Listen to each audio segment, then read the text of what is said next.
اعوذ باللہ من الشیطان الرجیم بسم اللہ الرحمن الرحیم وَلَقَدْ آتَيْنَا مُوسَى الْكِتَابَ قَفَّيْنَا مِن بَعْدِهِ بِالرُّسُلِ وَآتَيْنَا عِيسَى ابْنَ مَرْيَمَ الْبَيِّنَاتِ وَأَيَّدْنَاهُ بِرُوحِ الْقُدُسِ أَفَكُلَّمَا جَاءَكُمْ رَسُولٌ بِمَا لَا تَهْوَىٰ أَنفُسُكُمُ اسْتَكْبَرْتُمْ فَفَرِيقًا كَذَّبْتُمْ وَفَرِيقًا تَقْتُلُونَ وَقَالُوا قُلُوبُنَا غُلْفٌ بَل لَّعَنَهُمُ اللَّهُ بِكُفْرِهِمْ فَقَلِيلًا مَّا يُؤْمِنُونَ۔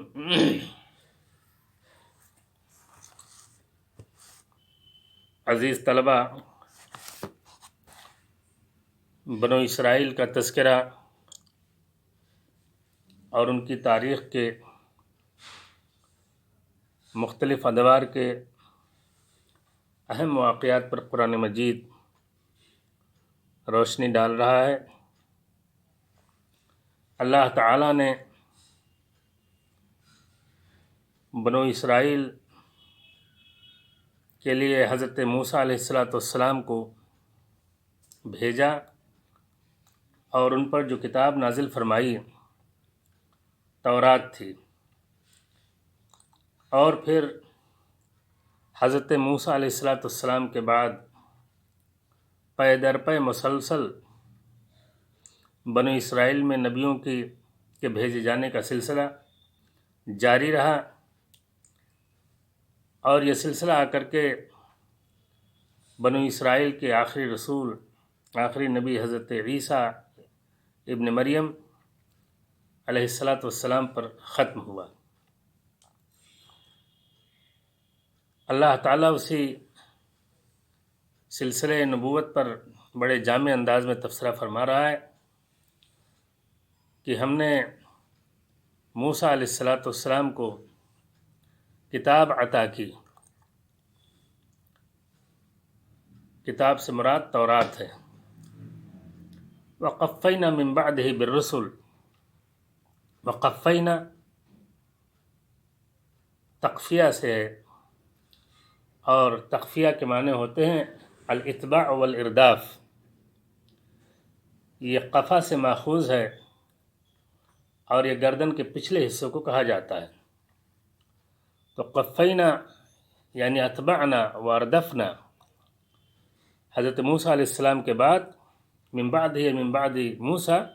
بالرسل، حضرت موسیٰ علیہ السلام کی بعثت پر بنو اسرائیل کی ہدایت اور رہنمائی کا معاملہ ختم نہیں کیا، بلکہ بنو اسرائیل کی اصلاح اور تذکیر کے لیے اور حضرت موسیٰ علیہ السلام کی شریعت کی پاسداری کے لیے ان کو مسلسل متنبہ کرنے کے لیے اللہ تعالیٰ نے اپنے بہت سارے رسولوں کو بھیجا۔ حضرت داؤد، حضرت سلیمان اور حضرت یحییٰ، حضرت زکریا اور بھی بہت سارے شموئیل وغیرہ دوسرے رسولوں کو اللہ تعالیٰ نے بھیجا، اور ظاہر ہے یہ اللہ رب العالمین کا خصوصی انعام تھا بنو اسرائیل پر کہ اللہ تعالیٰ نے ان کی تذکیر کے لیے، ان کی رہنمائی کے لیے، ان کی یاد دہانی کے لیے مسلسل اپنے رسولوں کو بھیجتا رہا۔ اس کا حق تو یہ تھا کہ بنو اسرائیل اللہ کے بھیجے ہوئے رسولوں کی بات سنتے، ان کے کہے پر چلتے، اور تورات کی تعلیمات جس میں انہوں نے تحریف کر ڈالی تھی اور جن سے عملاً انہوں نے روگردانی کی تھی، اس تورات کی طرف رجوع کرتے اور تورات کو اپنی عملی زندگی میں برتتے۔ لیکن ان کا رویہ اس کے برعکس رہا۔ کہا وَآتَيْنَا عِيسَى ابْنَ مَرْيَمَ الْبَيِّنَاتِ، اور ہم نے عیسیٰ ابن مریم کو بینات یعنی معجزات دیے۔ جیسا کہ عرض کیا میں نے کہ انبیاء بنو اسرائیل کے سلسلے کی آخری کڑی حضرت عیسیٰ ابن مریم علیہ السلام، اور حضرت عیسیٰ علیہ السلام چونکہ تورات کے بعض احکام میں انہوں نے تبدیلی کی تھی اللہ کے حکم سے، جیسا کہ اللہ تعالیٰ نے قرآن مجید میں فرمایا وَلِأُحِلَّ لَكُمْ بَعْضَ الَّذِي حُرِّمَ عَلَيْكُمْ، یعنی تورات موسوی شریعت میں کچھ جزوی ترمیم کی تھی اللہ رب العالمین کے حکم اور اس کے اشارے پر، اسی ناطے یہ بنو اسرائیل اور خفا ہو گئے، ناراض ہو گئے،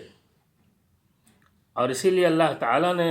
حضرت عیسیٰ علیہ السلام کو جو معجزات دیے مختلف قسم کے، مردوں کو زندہ کر دینا، بیمار کو شفا مل جانا، تو اور یہ ساری چیزیں اللہ کے حکم سے ہوتی تھیں۔ اللہ رب العالمین کے حکم سے، اس کی اجازت سے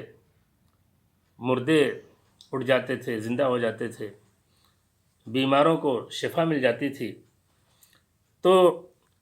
یہ سارے معجزات دراصل یہ بینات تھے، یعنی حضرت عیسیٰ علیہ السلام کے رسول برحق ہونے کی واضح نشانیاں تھیں، واضح دلیلیں تھیں۔ تو اس کا تقاضا تو یہ تھا کہ ان پر ایمان لاتے، اور کہا وَأَيَّدْنَاهُ بِالرُّوحِ الْقُدُسِ، اور ہم نے روح القدس سے حضرت عیسیٰ علیہ السلام کو کی تائید کی، سپورٹ کیا۔ دراصل جو خاص ذکر کیا ہے، یہودیوں کا حال یہ تھا کہ جب حضرت عیسیٰ علیہ السلام کے ہاتھوں مختلف قسم کے معجزات کا ظہور ہوا اللہ کے اذن اور اللہ کے حکم سے، تو بجائے اس کے کہ بنو اسرائیل اس کو ایک نبی اور رسول کا معجزہ مانتے اور اس کو حضرت عیسیٰ علیہ السلام کی دعوت کی حقانیت اور ان کی رسالت کی صداقت پر دلیل مانتے، وہ کہتے کہ ایک شیطان ہے مخصوص، اور جس شیطان کا اثر ہے حضرت عیسیٰ ابن مریم پر، اور وہی شیطان ان سے یہ کرتب اور یہ خارق عادت چیزیں دکھلا رہا ہے، کروا رہا ہے، بجائے اس کے کہ وہ اللہ کے اذن سے، اللہ کے حکم سے صادر ہونے والے ان معجزات کو اللہ کی قدرت کا کرشمہ مانتے اور حضرت عیسیٰ کی حقانیت اور ان کی رسالت کی صداقت کی دلیل مانتے، اس کو انہوں نے شیطان کی طرف منسوب کیا۔ قرآن نے اس کی تردید کی، کہا وَأَيَّدْنَاهُ بِرُوحِ الْقُدُسِ، یہ کسی شیطان کے کرتب کا نتیجہ نہیں ہے، یہ معجزات دراصل روح القدس کی تائید سے ہیں، جو تائید حاصل ہے حضرت عیسیٰ کو۔ روح القدس سے مراد یا تو حضرت جبریل علیہ السلام ہے، اور راجع یہی ہے، زیادہ تر مفسرین کا خیال ہے کہ روح القدس سے مراد حضرت جبریل ہیں۔ قرآن مجید میں ایک دوسری جگہ فرمایا ہے نزل بہ الروح الامین علی قلبک لتکون من المنذرین، اور اسی طریقے سے بخاری شریف میں حضرت عائشہ کی حدیث ہے کہ ان رسول اللہ صلی اللہ علیہ وسلم وضع لحسان منبرا فی المسجد، حسان بن ثابت رضی اللہ تعالیٰ عنہ کے لیے مسجد نبوی میں آپ نے ایک منبر رکھا، فکان ینافع عن رسول اللہ صلی اللہ علیہ وسلم، اور حضرت حسان اللہ کے رسول صلی اللہ علیہ وسلم کی جانب سے دفاع کرتے تھے، جواب دیتے تھے مشرکوں کو اپنے کلام، اپنے اشعار سے۔ اللہ کے رسول صلی اللہ علیہ وسلم نے اس موقع پر حضرت حسان کے حق میں دعا فرمائی، کہا اللہم اید حسان بروح القدس، اے اللہ تو حسان کی تائید اور اس کی مدد فرما روح القدس کے ذریعے سے، جو ملک الوحی ہیں، وحی کے فرشتے ہیں، ان کے ذریعے سے۔ فرمایا وَأَيَّدْنَاهُ بِرُوحِ الْقُدُسِ أَفَكُلَّمَا جَاءَكُمْ رَسُولٌ بِمَا لَا تَهْوَىٰ أَنفُسُكُمُ اسْتَكْبَرْتُمْ فَفَرِيقًا كَذَّبْتُمْ وَفَرِيقًا تَقْتُلُونَ، کہا کہ أَفَكُلَّمَا جَاءَكُمْ رَسُولٌ، اگر تمہارے پاس کوئی ایسا رسول آتا ہے، یعنی توبیخ کے انداز میں، عتاب کے انداز میں، یہ سوال توبیخی ہے کہ اے یہودیوں، اے اسرائیلیوں، کیا کوئی رسول اگر تمہارے مزاج، تمہاری خواہش کے موافق بات نہ لاوے، ایسی تعلیمات لاوے جو تمہارے نفس کو سوٹ نہ کرتی ہوں، تمہارے مزاج کے سے ہم آہنگ نہ ہوں، تو تم نے کیا کیا؟ استکبرتم، تم نے استکبار کی روش اختیار کی۔ تو گویا حضرت عیسیٰ علیہ السلام کی دعوت اور آپ کی رسالت کو ٹھکرانے کا جو بنیادی سبب تھا اور جو مرض یہودیوں کے اندر پیدا ہوا وہ استکبار کا مرض تھا، یعنی گھمنڈ، غرور، اپنے کو وہ ابناء اللہ و احباہ سمجھتے تھے اور نبی کی نسل سے اپنے آپ کو سمجھتے تھے۔ تو اور انہوں نے جب دیکھا کہ حضرت موسیٰ علیہ السلام پر نازل کردہ کتاب تورات کی بعض تعلیمات سے حضرت عیسیٰ علیہ السلام نے اس میں ترمیم کی ہے اللہ کے حکم سے، اور بعض محرمات کو حلال یا بعض حلال چیزوں کو حرام قرار دیا ہے حضرت عیسیٰ علیہ السلام نے، تو اس سے یہ اور برافقہ ہو گئے، ناراض ہو گئے، اور ان کے اندر ایک استکبار کا مزاج پیدا ہوا تھا کہ یہ کون ہوتے ہیں، اور اسی ناطے حضرت عیسیٰ علیہ السلام پر ایسے ایسے الزامات اور ایسی ایسی تہمتیں لگائیں کہ معاذ اللہ ان کو ولد الزنا تک کہا۔ فَفَرِيقًا كَذَّبْتُمْ وَفَرِيقًا تَقْتُلُونَ، اور جتنے رسول آئے ان رسولوں کے تعلق سے ان کا معاملہ یہ تھا بنو اسرائیل کا کہ یا تو تکذیب کرتے استکبار کے نتیجے میں، کچھ نبیوں کی تکذیب کی، جھٹلایا، جیسے حضرت موسیٰ حضرت عیسیٰ کو جھٹلایا اور بھی بعض دوسروں کو جھٹلایا۔ وَفَرِيقًا تَقْتُلُونَ، اور بعض نبیوں کو تم قتل تک کر ڈالتے ہو، جیسے حضرت یحییٰ حضرت زکریا کو قتل کیا، اور خود ہمارے پیارے نبی جناب محمد الرسول اللہ صلی اللہ علیہ وسلم کو زہر دے کر کے یا سحر کے ذریعے سے آپ کو مارنے کی کوشش کی یہودیوں نے۔ تو رسول اکرم صلی اللہ علیہ وسلم کو بھی قتل کرنے کی یہودیوں نے کوشش کی، اور سیرت کی کتابوں میں تفصیلات موجود ہیں۔ اسی ناطے کذبتم میں صیغہ ماضی اور تقتلون میں صیغہ مضارع استعمال کیا ہے، یعنی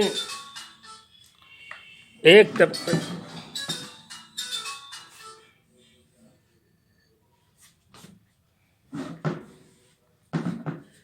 طبقے کو اللہ کے بعض رسولوں کے ایک گروہ اور ایک جماعت کو تو تم نے جھٹلایا، اور کچھ رسولوں کو تم قتل کرتے ہو، یعنی پہلے بھی قتل کیا اور اس وقت بھی تمہارا یہ رویہ ہے آخری رسول جناب محمد الرسول صلی اللہ علیہ وسلم کے تعلق سے کہ ان کو راستے سے ہٹانے اور ان کو مارنے کی تم نے ایک سے زائد بار مختلف انداز میں کوشش کی۔ وقالوا قلوبنا غلف، اور کہتے ہیں غلف یہ اغلف کی جمع ہے، غلف اغلف کی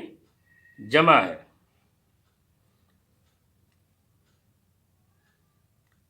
اور اس سے مراد جو الذی علیہ غشاوۃ تمنع من وصول الکلام، یعنی اس پر ایسا ڈھکن ہے کہ اس کے اندر کوئی چیز داخل نہیں ہو سکتی ہے، ڈھکن بند ہے، تو یہ اغلف کی جمع ہے۔ اور بعض لوگوں نے کہا کہ یہ غلفن کی جمع ہے، غلف ہے اور جمع ہے غلاف کی، غلاف کی جمع غلف ہے، اور غلاف بھی وہی کہ یعنی اے قلوبنا اوعیت کل علم، یعنی ہمارے دل یہ بھرے ہوئے ہیں علم سے، ہمیں باہر سے کسی علم کی ضرورت نہیں ہے۔ اللہ تعالیٰ نے دوسرے کہا کہ قلوبنا فی اکنۃ مما تدعون الیہ، تو کوئی نیا رسول اور اللہ کا نیا بندہ اللہ کی ہدایت لے کر کے وحی لے کر آتا تو یہ کہتے قلوبنا غلف، ہمارے دل بند ہیں، ہمیں تمہارے کلام کی، تمہارے پیغام کی کوئی ضرورت نہیں ہے۔ بل لعنہم اللہ بکفرہم، کہ اللہ تعالیٰ نے ان اسرائیلیوں کے کفر کی وجہ سے اللہ تعالیٰ نے ان کو پر لعنت بھیجی۔ اللعن ہوا الطرد، دھتکار دینا، بھگا دینا، تو اللہ رب العالمین کی رحمت سے یہ دھتکار دیے گئے۔ اور کیوں دھتکارے گئے؟ ان کی کافرانہ روش کی وجہ سے، ان کے کفر کی وجہ سے۔ فَقَلِيلًا مَا يُؤْمِنُونَ، فَقَلِيلًا مَا يُؤْمِنُونَ، تو یہ بہت کم ایمان رکھتے ہیں۔ تو کم ایمان رکھنے کا دونوں مطلب ہو سکتا ہے، یعنی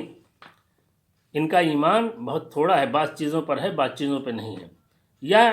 بہت کم تعداد ہے یہودیوں کی جو ایمان رکھتی ہے۔ تو فقلیلا ما یؤمنون یعنی فلا یؤمنون الا قلیلا۔ تو بعض نے کہا کہ قلیل من یؤمن منہم، یعنی یہودیوں میں جو ایمان لانے والے بہت تعداد میں تھوڑے ہیں، اور یا دوسرا معنی ہے کہ فقلیل ایمانہم یعنی انہم یؤمنون بما جاءہم موسیٰ، تو ان کا ایمان آخرت پر اور ثواب و عقاب پر ایمان تو ہے، لیکن ایمان ان کا بہت تھوڑا ہے، کمزور ہے، ایسا ایمان نہیں ہے جو ایمان ان کی زندگی کے بگاڑ کو دور کر سکے، کمزور ایمان ہے۔ اور بعض لوگوں نے کہا کہ قلیلا ما یؤمنون کا مطلب ہے کہ غیر مومنین، یہ مومن ہے ہی نہیں۔ قلیلا ما یؤمنون یعنی یہ سرے سے اس آتے کی ایمانیات میں تو یہ ہے کہ بھئی اگر انسان ایک چیز کو مانتا ہے باقی چیزوں کو نہیں مانتا تو اس کے ایمان کا کوئی اعتبار نہیں ہے۔ اور عرب لوگ بھی مطلق نفی کے لیے اس طرح کی تعبیر کا استعمال کرتے ہیں، جیسے عربوں میں کہا جاتا ہے قلما رأیت مثل ھذا قط، قلما رأیت بظاہر ترجمہ یہ ہوگا کہ ہم نے اس طرح بہت کم دیکھا، لیکن اس کا ترجمہ صحیح یہ ہوگا کہ اس کا مطلب ہے کہ ما رأیت مثل ھذا قط، یعنی اس طرح ہم نے کبھی دیکھا ہی نہیں۔ تو اس طرح سے فقلیلا ما یؤمنون کے تین مفہوم ہوئے، ایک تو سرے سے ایمان کی نفی اور ایمان کے کمزور ہونے کی بات، اور تیسرے یہ ہے کہ بنو اسرائیل کی بہت مختصر تعداد ہے جو صحیح ایمان رکھتی ہے۔ یہ تین مفہوم ہیں۔ تو یہ بنو اسرائیل کے تعلق سے یہ چند باتیں ہوئیں۔ اللہ تعالیٰ سے دعا ہے کہ اللہ رب العالمین یہودیوں کی روش سے امت مسلمہ کو بچائے۔